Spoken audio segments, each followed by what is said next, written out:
Hello malt mates, welcome to the Whisky Bothy. I'm Ralphie, I am your host on this little well-established channel, and I give personal opinions about a number of things, but mainly, most of the time, not always, but generally focusing on whisky, specifically Scotch whisky, because I am like yourself. We're both in the same position. We're on a journey of discovery. We're looking for good value, quality experiences that we remember with affection, and we're glad we invested in them, and we're glad we bought the bottle, and we're glad we had the palate to appreciate the bottle we bought. And I've got a great example of that here with a bit of an interesting backstory, so stay tuned. This is Old Perth 41-year-old blended malt whisky, which I saw unexpectedly on the shelf of a shop, so I bought the bottle, and I thought, I don't know why, but I think I've seen this brand before. Old Perth is the name of an independent bottling style from Morrison Mackay Independent Bottlers, and they're fairly consistent with a certain style of whisky, blended malts with decent age statements, and importantly, accessible, realistic prices in the UK.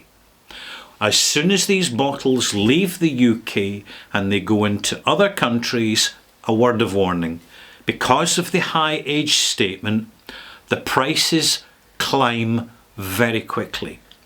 I bought this bottle because it's 41 years old, and legally the age statement on a bottle of whisky, by law enforceable, is the youngest component whisky in the blend. If this is a blended of malt, which means single malt whiskies compiled together, two or more, then you have the single malt character intact.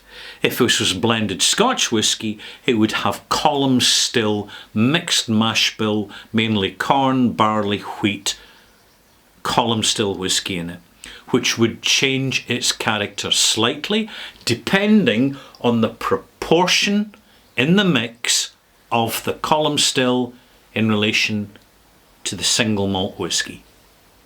This is 100% single malt whisky, and interestingly, at 41 years old, the strength statement, again, another thing on the label, legally binding and enforced, is the strength. This is 45.3%, because I've confirmed it with my steampunk magnifying glass. There's more information.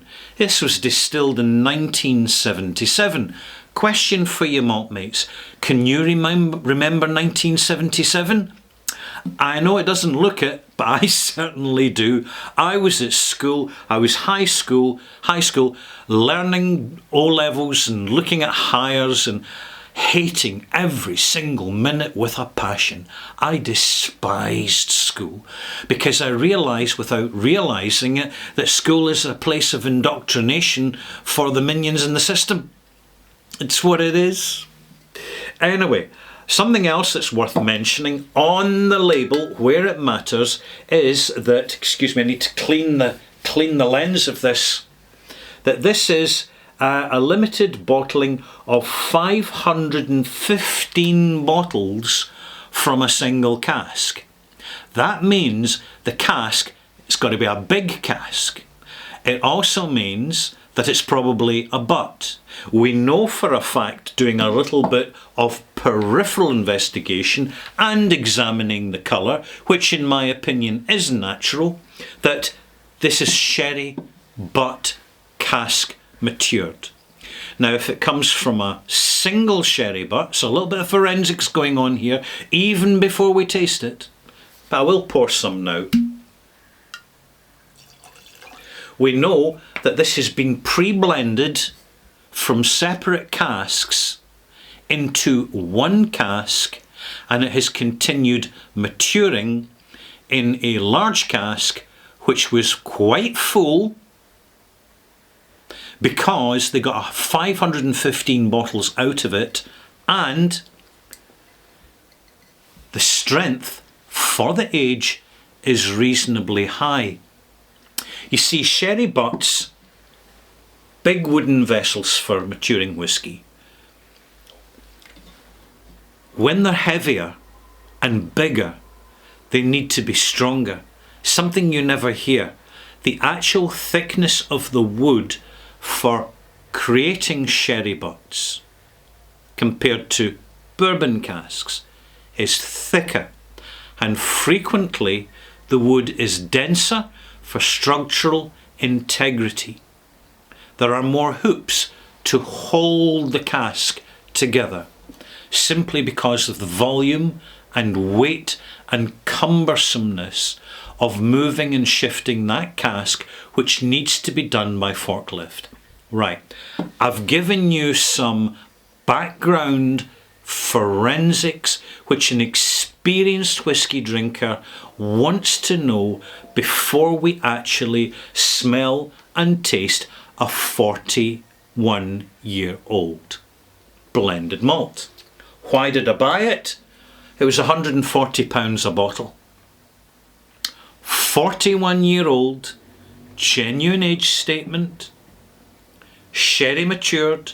You will notice sherry tends to age and go long distances more successfully than bourbon matured whisky, for the simple reason, as I've already hinted at, is because of the actual physical structure and integrity and the capacity of the cask to hold the liquor longer whilst retaining the alcoholic strength.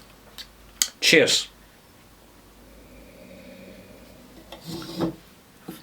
Raisiny, very sherry, distinctively sherry, fresher sherry. This ain't 41-year-old sherry. No, no, no. When they had taken the old whiskies, probably from other butts or smaller casks, and compiled them into this one single cask, it was probably a fresh emptied sherry cask, so as to boost the sherriness, so as to boost the vitality of the results of the experience at a very old age. I'm noticing this. Many people don't, because they've got more money than sense, and they're not slow when they approach these sort of bottlings. What they want to do is have the bling bottles. They want 50-year-old Balvenie, or 45-year-old Macallan, or 40-year-old Laphroaig, and I've seen it happen at masterclasses, maltmates. People, they finish the glass in 5 minutes and they're oohing and eyeing, oh, this is so fantastic, and oh, you can just taste the decades, and they're talking a load of flannel and BS. It's just like the music world and the art world. We've got to be aware of it, because the thing about whiskey, like good art and good music, is the stuff that really lasts. The stuff that's well cultivated. You've really got to slow things down to fully appreciate and value the experience. Coming back for the notes, I've not even tasted it yet. What's the rush? This has been it was 1977 this stuff was distilled. And that's just the youngest component. There could be older stuff in this than 1977. Could 1975, 1974. We only get to learn so much. Understand this, maltmates.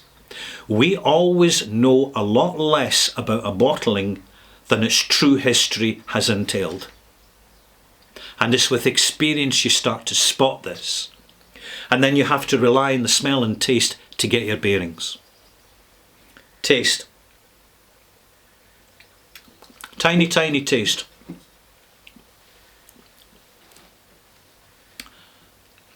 Sour, yeasty, dominated by sherry cask, reasonable arrival, reasonable development, and a crisp, tannin, heavy, rich, veteran finish. It's not that impressive. However, you've probably noticed I've got a second glass on the table, and this is the one I poured an hour ago. 1 hour ago. Not added any water yet. I've just let it settle in the glass and breathe for an hour. A lot of people miss this stage out, and therefore they don't get the real experience of the whisky in which they've invested. The nose, much more citrus, significantly more expressive, much more animated. This is still shut down. It's closed off. It's locked off. This has been sitting for an hour. It's been warming up slightly. It's been oxidizing significantly. It's an old whisky. It's fragile, vulnerable, vintage, veteran. And therefore, it is now slowly coming alive and conversing through the nose and the palate. More citrus, cola, pineapple cubes. Now we're getting the leather on the nose. Now we're getting the sawdust. Now we're getting the sense of dunnage warehouse umami. Old warehouse umami. Dust and cobwebs and stour and that famous black mould that grows in proper whisky warehouses. To understand it, you need to visit these warehouses. You don't just jump in and out the door in 5 minutes. You stop, you stand, and you witness and feel the presence of the place for at least half an hour and log it into your memory bank. Taste.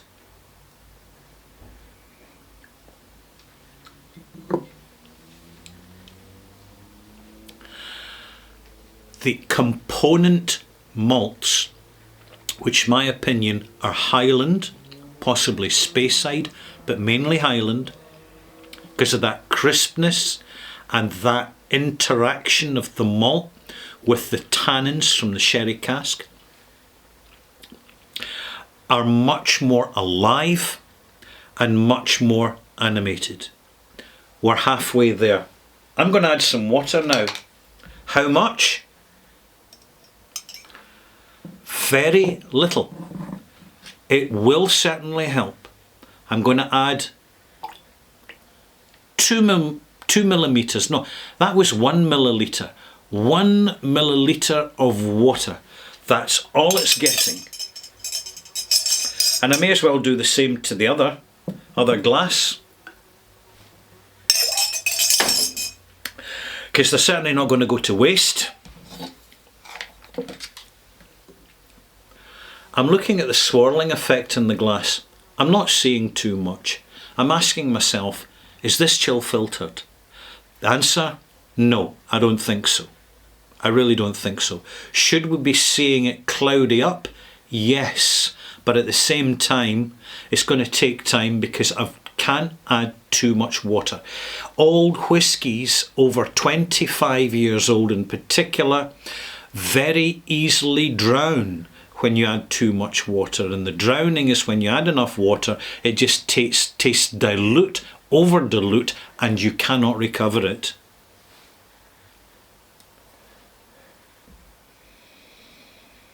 Having added the water, it's now chasing out the complexity of the casks, not the single malt components.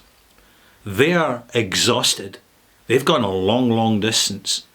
The real conversation coming out this bottle is from the casks, not just the recent sherry cask with active sherry in it, which is competent, because that's the point where they could really have messed this up badly, but they haven't, because they know what they're doing, because within the Scotch whisky industry there are real skills, but only amongst the experienced people. So you're looking for businesses that provide hands-on, practical, engaged experience, and that generally is the smaller, long-term, more experienced companies, whether independent bottlers or distilleries. I'm getting beautiful rose garden, like David Austin, Rambling Roses, that soft, almost creamy rose water Turkish delight notes. It's mixed in with some other floral note, a slight lily. There's a soft, almost mallow note. There's a little bit of vanilla coming through now. There's a softness, a gentle, an old, almost, I'll describe it as antique barley sugars. The sense of age is starting to blossom inside this glass. Let me say, for the record, you cannot review a good whisky in 5 minutes. All you can do is give an absurd, abbreviated resume, which isn't much help to anyone. Reviews like these, to be successful, need 20 minutes. I hope I've still got you engaged and I'm not boring you. If you get to the end of this video, it tells you one important thing. You know a lot more about whisky and you're a lot more engaged than 90% of whisky drinkers. Understand that, malt mates. Do you know these notes of leather armchairs and old bookcases? You know, when you go into sometimes you don't get it so much in a modern library, but you go into an old house and you lift a book out the shelf. Hardback book usually. And it's some encyclopedia, something worthy, right? And you just open up at any page and you smell the paper. And you smell old ink and you just get the smell of age. That's what you're getting here. Very, very, very difficult to find in a whisky under 20 years of age, unless they've put young whisky into a really old cask as an age-inducing finisher. That happens now and again. Old casks that are still intact never go to waste.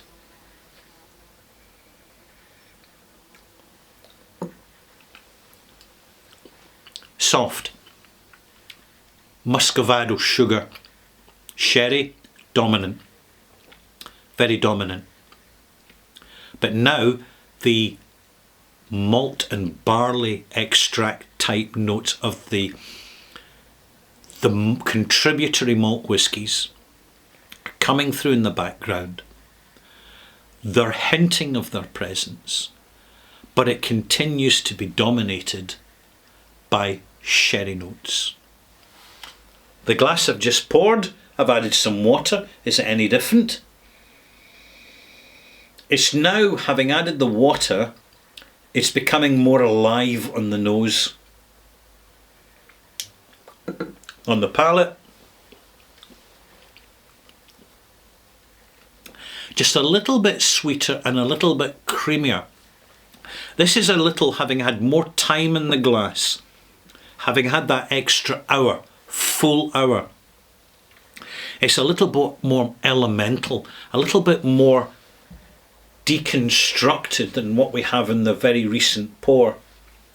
And this is something that is part of whisky craft that you really can't experience until you've had seriously aged whisky. And I'm going to talk about seriously aged whisky in my next review, number 1136 Extras, coming along shortly. What to look for, where to find it, what's it worth, why bother? I'm going to answer these questions.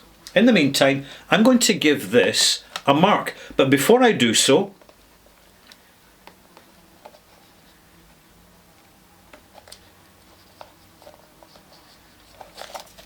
I'm going to tell you something interesting. I reviewed a very similar bottle to this in 2020 in review 828. Now that's curious, isn't it? because I bought this in 2025. So what's going on? There's a total of 515 bottles produced. This, in my opinion, is exactly the same bottling as I bought 5 years ago. This was bottled in 2018. Distilled in 1977. What's actually happening here? I'll tell you what's happening. When a bottler has a particularly awkward whisky, in this case, a high age stated blended malt, not single malt, unofficial bottling, there's a very limited market for that.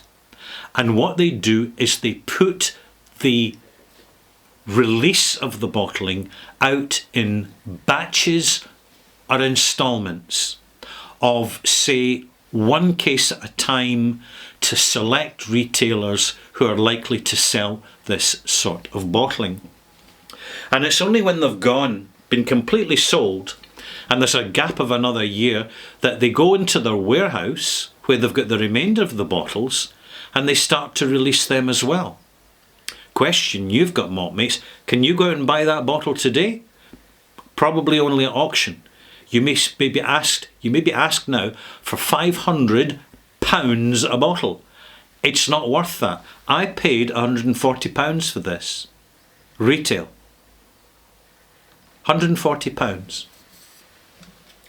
Is it better than the official bottlings at £14,000? No, it's just a little bit different. It's coming from a different angle, but it's still presenting that sense of age, that experience of age that informs our palate, so we understand what antique, vintage, veteran whisky really is. And this sort of bottling is the affordable range. I'll give you another example. Just bought this recently. It cost me £180. It's a lot of money. It's still in sale at a few specialist high street shops. It's the only place you're going to find it. Living Souls blended Scotch whisky. 46 years old. £180 a bottle. It's expensive, but we are still in an age where age statements are completely dependable and valid. That's still the case, right? 46-year-old whisky from the 1970s. There's not a lot of that getting bottled these days. These are accidental casks, cask ends, discarded casks, casks that are deposited at the very back of the warehouse and they're not even touched for decades because they're inaccessible. Then they're hauled out in a spring cleaning session. They're discovered, they're sold, they're bottled, and they're presented to us. The bottlers know that they want to sell their whisky. They're not in the high end, super collectible. They're not selling in London at Sotheby's and Christie's and in the 7-star private clubs that exist there. So they're not automatic access to the high-moneyed elite class of super rich. These are bottled for the ordinary punters who are prepared to stretch a bit and go for it. And you only have to do it once in your lifetime. But the experience is different. The experience is exceptional. And you generally get a good mark from it. In this case, 88 out of 100.